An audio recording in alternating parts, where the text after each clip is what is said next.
En los ranchos de Tamaulipas, los viejos no le temen al búho por lo que es, le temen por lo que puede ser. Dicen que hay una lechuza que no es lechuza, es una mujer, una bruja que abandona su cuerpo antes de que caiga la noche, se cubre de plumas y sale a volar entre los mezquites y la oscuridad del monte. Parece un tecolote normal, vuela igual, se posa en las ramas igual, pero si la alumbras con una linterna, sus ojos no brillan como los de un animal, brillan diferente, como si algo adentro te estuviera reconociendo. Y antes de atacar, llama, no con un chillido de pájaro, con una voz que suena casi humana. Eso es lo que la hace tan difícil de olvidar. No aparece en un lugar maldito ni en una fecha especial.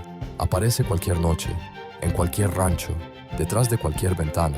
Y para cuando entiendes que no era un búho, ya es demasiado tarde para correr.